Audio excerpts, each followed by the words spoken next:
Hey, deserving listeners. So, as you might have heard me talk about in recent months, I have been writing my book on grief that I've been working on to some extent off and on for the past 11 years.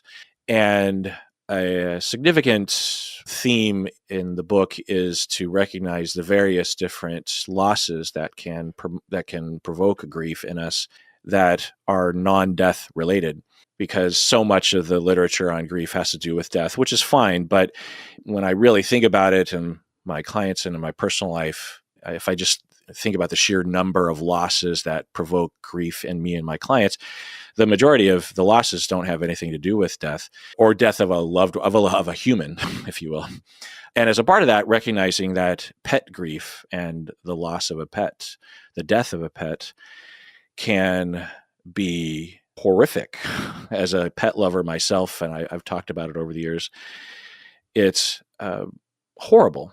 It's can just rock you to the core. And there are often elements of pet death that are often unique to that death, to that loss, in that we're often the ones making that choice and checking that box and saying, yes, now is the time. And with, loved humans, sometimes we have that in a sense, but it's usually handled different. Anyway, and that carries with it a whole other kind of guilt and shame and uncertainty and terribleness that I have been through. And so when I received an email from Beth Bigler's agent saying that Beth Bigler, who's my guest today, wrote a book on pet grief, I jumped at the opportunity to interview her. So welcome to the podcast, Beth. It's great to be here. And thank you so much for validating and normalizing pet loss grief. Yeah. So tell us about your book. I mean, I'll give a brief summary in that it's called Honoring Our Animals, and the subtitle is 365 Meditations for Healing After Pet Loss. On every page, there are two different exercises of self-reflection or action around pet grief for every day. So like March 31st on page 62, it says, "We often feel like a chunk of our heart is missing and unfillable and irreplaceable." And then there's more copy there. And then there's a little invitation exercise at the end. List sacred forces you'd like to invite into your heart each day. Choose one with intention to become part of your support scaffolding, you say. And so it's a book that is extremely easy and accessible, right? Like there's low commitment in terms of the amount of reading you have to do, right? And it has an optional invitation, some sort of thing to do. And there's a lot of variety. The one I just read is one particular style, but there's a lot of different kinds of reflections. And, like here's another one from July 5. It says, "Write any unresolved feelings between you and someone you care about and consider initiating a heartfelt conversation." So this has to do with not only are we processing the grief of the past, but it is a part of grief to derive meaning and to be transformed. And that might involve having intention around like, well, I don't want to miss the opportunity with the people that are here now. What do I regret with my pet loss? And how does that transform me now? And so this has to do with that, I'm assuming. But let me ask you, Beth, what inspired you to write this book? Well, listen, pet loss grief is a disenfranchised grief. Now, you probably know that word, but for people who may not have heard that word before, disenfranchised grief is a grief that's not widely acknowledged or validated or supported by our dominant culture. So many people who are grieving the loss of a beloved animal companion, they don't have rituals. They don't have community witnessing. A lot of times people aren't bringing a casserole over, when your dog dies. So one of the hardest parts about this type of grief is that there is not a lot of support in general, and people often don't know how to show up and support us. And in my work, working with grieving guardians, one of the most common things I hear is that, everybody was nice the first week, and then crickets, nothing. And so one of the reasons I wanted to have a 365 daily reader style book was so that grievers could have something to go to every single day for a whole year, to lean on, to reflect, to honor their connection. Pet loss grief is emotional, it's relational, it's spiritual. And when you are living with that heartbreak day in and day out, it can feel so alone, so lonely and so isolating. So one of the reasons why I wanted to have 365 days of this is so that grievers felt supported, not just the first week, not just the first month, but for the entire first year. And like you mentioned, it's very digestible. Grievers, there's a lot of grief books. I'm sure you've read them all too, but they read kind of like textbooks. That's a lot for a griever to digest. So, we can't take that in our brain. We got brain fog, we have discombobulation. So I really wanted each meditation to be quite short. And like you said, covering a variety of things. Some of the meditations are really about what do we do with grief symptoms? What do we do with anger? What do we do with jealousy? What do we do with guilt, of course? And then some of them are much more about self-reflection, identity. Many of my clients feel like they've lost their identity when their beloved has transitioned. And then, of course, the spine of the book is the thing that I'm known for the most, which is helping people feel connected to their beloved. So what can I do today to feel more in tune with their gifts, guidance, lessons, and teachings? How can I keep this relationship evolving and expanding? And so each day you have a different aspect of your grief to explore. And I also have an index in the back of the book. So, if you're sitting down one day and you're like, wow, it is just so loud for me with anger today, just go to the anger index and go to every section about anger. Or say, I want to make art about my beloved today. I want to explore what I can do with art. So you don't always necessarily have to read it in order. You can actually jump around based on whatever is, most vocal for you each day. Mm-hmm. Yeah, well said. When I was talking about the difficulties that are particular to pet death, can you relate to that? Absolutely. On top of that disenfranchised element, we also live in a culture where many people don't view pets as family members. And so when we have a loss and it feels like a family member to us, to have other people saying things or feeling like, oh, it's just a dog or just a cat or only a rabbit, that makes us feel shameful for the amount of grief that we're experiencing.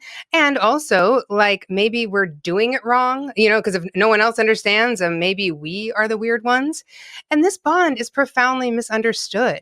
I think many people don't understand the connection that happens for us. There's a physical closeness and intimacy, our daily routines, our emotional safety, our regulation, all this unconditional love and acceptance. It is so powerful to be in deep relationship with an animal. And when it feels like everyone around you doesn't understand that, and you are going through all of this profound pain, it becomes a really complex it becomes a really complex constellation for grievers. So when we get minimized or when we feel like, are we being too much? Are we too fragile? Then we get under a whole other kind of pressure to grieve quietly, and then we get isolated. So there's a lot wrapped up in it that is not commonly understood or thought about. Yeah. Have you heard from readers of your book what they think of it?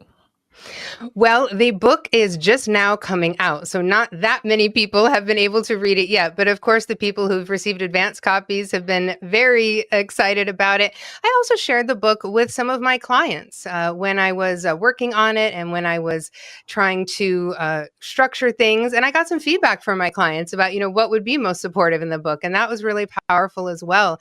The biggest thing I've found interesting about people who've read the book is that everybody has like a different favorite entry or the entry that they keep coming back to. I sometimes say to people, did you have something that really resonated? And what I find most interesting is that pretty much across the board, everybody has different entries that really resonate with them, which makes me feel like I've gotten something right because of the range of experience. I work with people who experience very sudden loss, traumatic loss, accidental loss. I work with people, of course, who've gone through an intensive anticipatory grief period, who are making euthanasia decisions. I work with people where the loss is extremely new. And I've worked with people where it's been 5, 10, 15 years and they want to come back and work on what's happened. So I'm really proud that the book helps a diverse range of experiences, of types of grief, and all the things that come with it. So that's been a really nice, positive feedback I've received about it. Yeah. Do you find that colleagues, other clinicians, do you feel like they know enough about grief and about how to help people? Well, I love mental health practitioners. I am so grateful for the wide range of providers that are available, and I love when my clients have therapists. You know, I'm a certified grief counselor. I'm not a licensed clinical therapist, and so many of my clients are also doing therapy alongside our work, which is excellent. That's what I did when I was going through my own experience, and so I love the range of support available for pet loss grief beyond what I do. However, of course, I hear a lot of really upsetting stories that have happened with other practitioners and other kinds of people trying to support this. Many people come to me after they've tried working with other people and they feel like they've been misunderstood. And of course, that's nobody's fault. In a lot of training, and of course, you could speak to this better than I, but a lot of training, you don't always necessarily get a lot of training in grief, depending on your program, unless you choose to specialize. And you may really not know a lot about the human animal bond. The biggest thing I hear with other clinicians is when people come to talk to me, they say, I went to talk to someone and they said, well, this can't just be about the cat, or there's probably something a lot deeper going on here than your dog. Tell me about, what things were like in your household growing up. And people just move past what we're there to talk about. And there is certainly no denying that family dynamics and things, the way that we grew up, can impact our grief. However, I always like to start with the beloved, with your relationship with them, what your beloved means to you, because that's what we are grieving. That's what we are mourning. And so I think it's important that other practitioners really focus the animal, center the animal first. And you can go from there later if it's required. I also have had so much positive feedback. I actually have many clients who are therapists themselves who work with me, which is wonderful. And they always reflect they're learning so much more than they could not have gotten in their own training. And so I love the way that practitioners are open to learning, and I love working with them as clients. I love supporting them. I do consultations and trainings sometimes. So I think it's wonderful that more therapists are open to learning more and being receptive to how we support this kind of grief most effectively. Mm-hmm. For me, I embarked on writing a book on grief because a student asked me to provide a lecture on grief, and I would occasionally get those requests, and I would, maybe spend an hour or two developing a lecture and then would provide that lecture the next week. The student that asked me 11, 12 years ago to do that, I thought I would just do that normal process, but then I ended up realizing it was a bit bigger of a topic, and I looked more into it. I kept telling her I need another week. And that blossomed into me eventually writing a paper and then eventually writing a book that has taken me 11 years to maybe finish. I feel like maybe I'm almost done.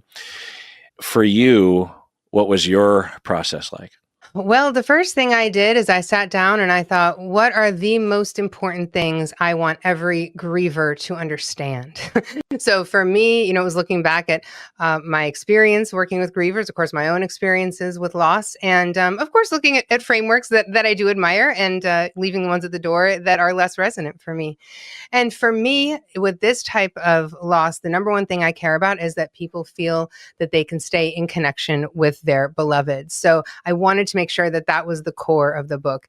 And then so in those entries, I'm talking about all the different kinds of rituals and practices and daily things we can do to include our beloveds in our life, and how we can continue to feel like that our relationship with them is a vibrant place. It's a place we can continue to give to and receive from. So I spent a lot of time thinking about what are all the things that I want grievers to know, to feel empowered to experiment with that, because frankly, that's something most of us have never thought about.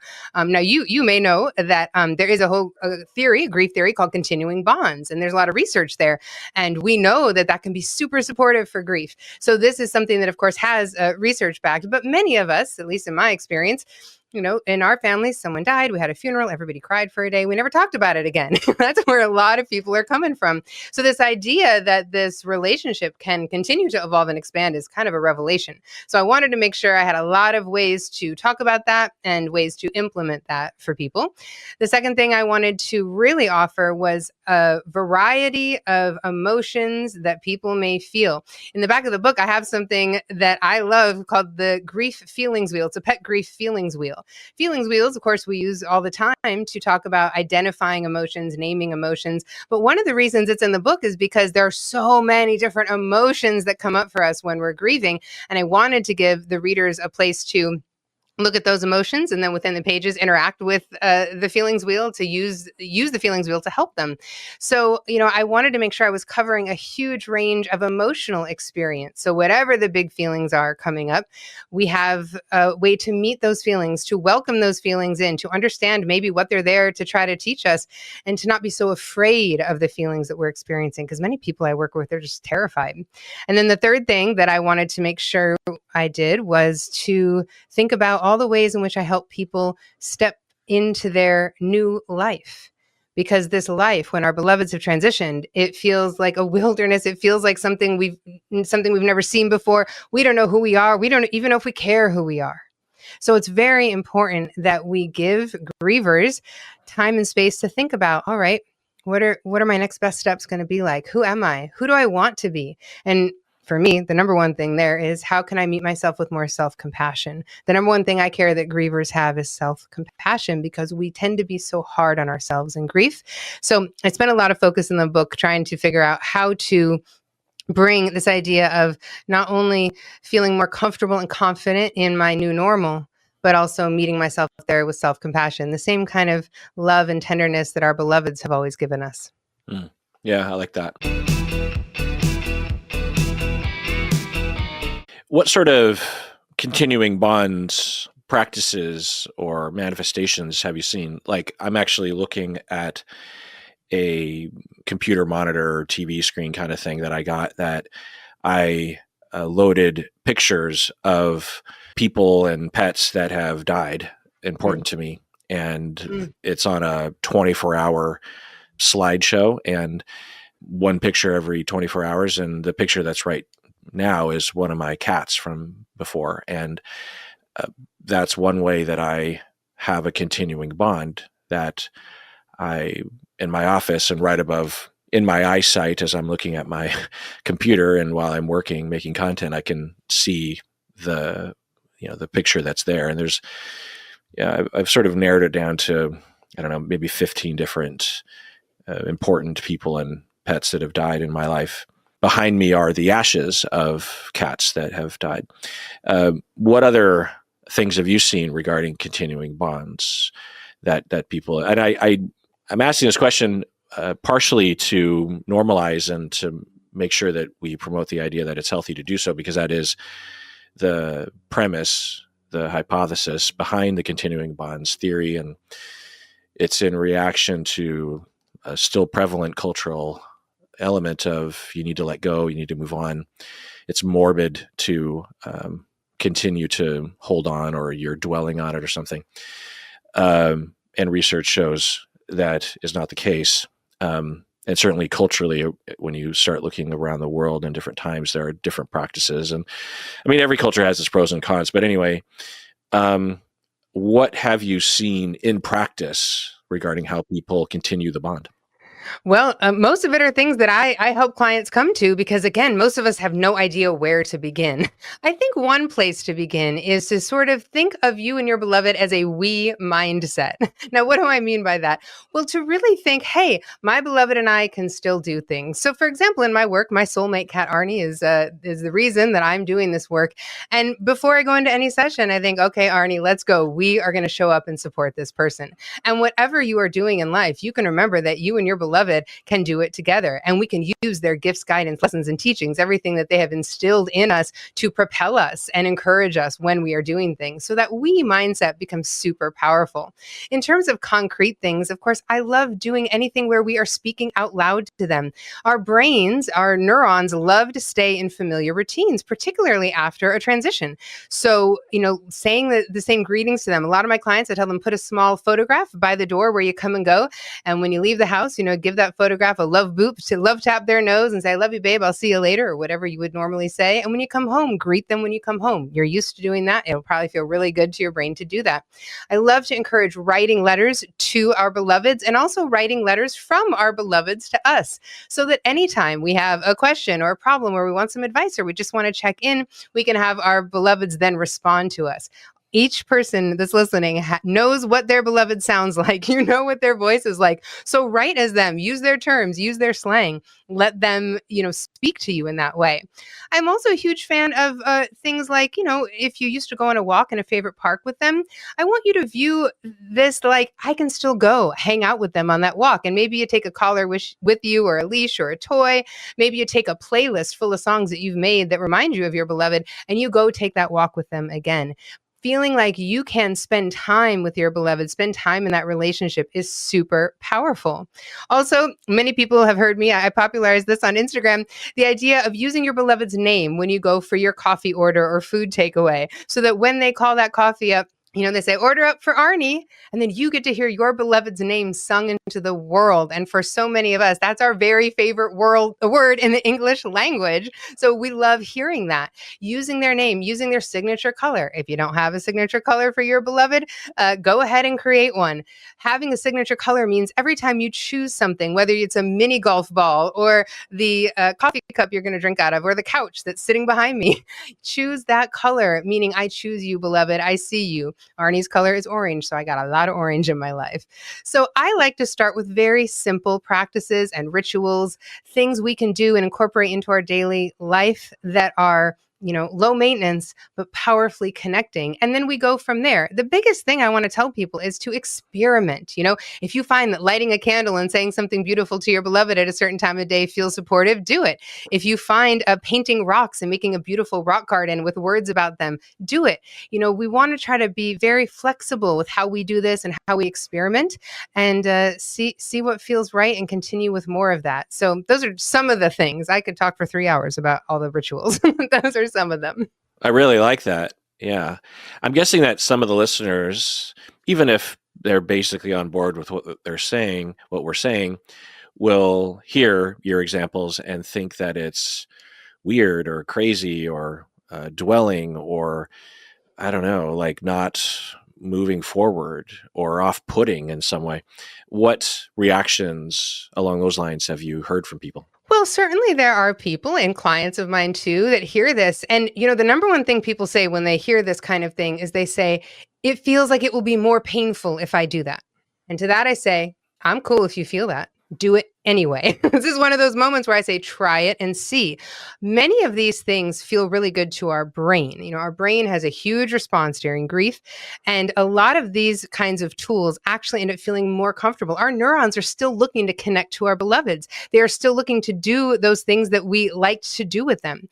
And when we don't do them, for example, when we come home and we aren't greeting our beloved the way we did, we think, oh, it's so awful. Arnie isn't here. I'm never going to get a nose boop like that again from Arnie. And we go into this whole, I call it this clobber mode, right? If we come home and we, double tap that picture and say, I love you so much, babe. Did you have any parties when I was gone? Oh, I hope not. Let me tell you about my day today. And you get into that dialogue with them. It feels so good to the brain that even my clients who are super resistant and like, I thought it would be weird, they come back and they say, oh, that felt so good. I'm surprised at how good it felt. So the first thing I always say is that if you're hearing this and thinking it's going to be too painful or too weird, try it and see. That's the first thing. The second thing is that frankly, who taught you that?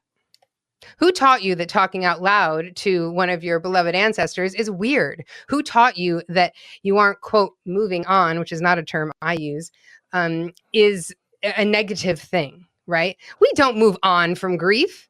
We move with it. Grief is always with us. We integrate it into our lives. We adjust to it. But your grief isn't really disappearing anytime soon. There is no moving through it to somewhere else, and there's no moving on from it. So in my view, we got to figure out how we move with this grief. This isn't the first grief any of us are going to have. There's going to be more and more and more. And like you said earlier, which I really appreciate you normalizing, it's not just death. There's all kinds of grief we're all going to be encountering. And the sooner that we can all get on board with, hey, this grief is going to be here, I got to find ways to allow it to walk alongside me, the better off we're all going to be. So most of the time when we think something's weird when it comes to grief, we're really just talking about someone gave me a message that either I'm weird or I don't know how to do things or I learned something culturally that I may not even agree with. So a big exploration, if that's coming up for you, is to be like, where did I learn that? Who did I learn that from? And are they a trusted source? And does my wise adult self agree? And by the way, does my beloved agree? Because if you check in with your beloved to be like, do you think it's weird that I still really like to curl up with a pillow at night in the place you used to slept? I don't think your beloved would tell you it was weird at all. Yeah. Yeah. Yeah. I like that too. I can see why people are flocking to you for this topic because it's quite inspirational. Yeah. And in regards to what you were saying earlier about grief not ending, that's another major thesis of my book that I'm trying to put out there. Maybe not for every loss, but for many, the big ones anyway. And the way that I think about grief in life is that as we move through time, as we get older, as we age, one way to think about life is it's just an accumulation of more and more losses and more grief. Not that it's necessarily a bad thing. We tend to see it as a bad thing, like grief is all negative and sadness and suffering, and it certainly often is, but it's also transformational, post-traumatic growth, and there's meaning and there's love and appreciation and connection along the way. So, Beth, what would you say to those out there who know someone who has lost a pet and they want to be a good support person? What advice would you give them? Well, first of all, thanks for asking the question, because a lot of people don't stop to ask this question. They don't stop to think, what can I do to really show up? They just get scared or afraid and they don't know, what to do. So I want to just say a couple things about that. If you have someone in your life, a coworker, a family member, a friend who's experiencing a loss, a couple things you can do that are really supportive is number one, treat the loss as if you would a human loss. So and by the way, even if you don't get it, okay, even if you wouldn't feel that way, that's okay. To them, treat them like a human loss. So would you send a sympathy card for a human? Send a sympathy card. Would you send a plant or a wind chime? Do anything you would do if it were a human loss in their family. Another thing to just remember is that you don't need to fix it. You don't need to have any magic words. You don't need to show up and say the perfect thing. It's okay to say, I know you're going through this really tough time. I'm thinking of you. I'm here for you. And I am open to listening anytime you want to tell me a story about Arnie or anything that's happening with you. Just let them know you're here, that you're open, that you're willing to listen. The number one thing I tell people to do is as soon as you find out that there has been a loss, and if you can find out what day that loss occurred, go ahead and put it in your calendar. And then set yourself a calendar reminder every week for the next 2 years. Now, you can adjust that at some point if you want, but let me tell you something. When those big milestones come, when that 1 month anniversary, that 6 month anniversary, that year anniversary come, you might be the only person that your friend or family member hears from that acknowledges how hard and big that day is for you. And every single person I work with knows when that 6 month anniversary is. They know when that 1 month anniversary is. They know when that year anniversary is. And very often, no one is reaching out. So keep track of those milestone dates and show up on those dates. And listen, it can be really hard to show up for other people's grief. We might be worried that we're upsetting them, or if they get emotional around us, we think, oh, we made them sad. I guarantee you, bringing up their beloved, saying their name, acknowledging that you understand they're going through a profound experience is not going to harm them. Even if they say, thank you for acknowledging it. I'm not up for talking about it, but thank you. Just knowing that you have not forgotten and that you are honoring their beloved is some of the most powerful support anybody can offer. Yeah, very inspirational, Beth. Thanks. So your book is Honoring Our Animals, 365 Meditations for Healing After Pet Loss. Where can people find you online, Beth? Well, my book is available in Australia, the UK, and the United States, and you can get that anywhere books are sold. Your local independent bookseller or Amazon, Target, Walmart, it's all over. Also, if you want to learn more about me, I would encourage you to come over to my Instagram account. We have a wonderful community there of pet grievers, and I offer daily original content with tips and inspiration. I also have a monthly memorial service, and I read the names of guardians and their beloveds out loud in a beautiful service we do once a month, and that is so supportive for people who are grieving. It doesn't matter how long it's been. So that is something to be a part of. Also on my website, honoringouranimals.com, I have a weekly newsletter you can subscribe to for more inspiration, not only about post-loss grief, but also anticipatory grief. And of course, if you'd like to work with me, you can send me a DM or you can send me a message through my website. I offer one-on-one work. I work with couples. I also have small cohort groups. So lots of different ways to be connected, receive support, and give me a call. We'll see if I'm a good fit for you. Well, thanks for coming on the podcast, Beth. Thanks for getting the word out about this and inspiring people to grieve the way that they want and need to grieve. That's really great. And as a sign off, I'll say, everyone, please take care of yourself. Beth, why should people take care of themselves? Because your beloved loves you, believes in you, and cares about you. Let's listen to them when they say that and trust them to know how much you are valued.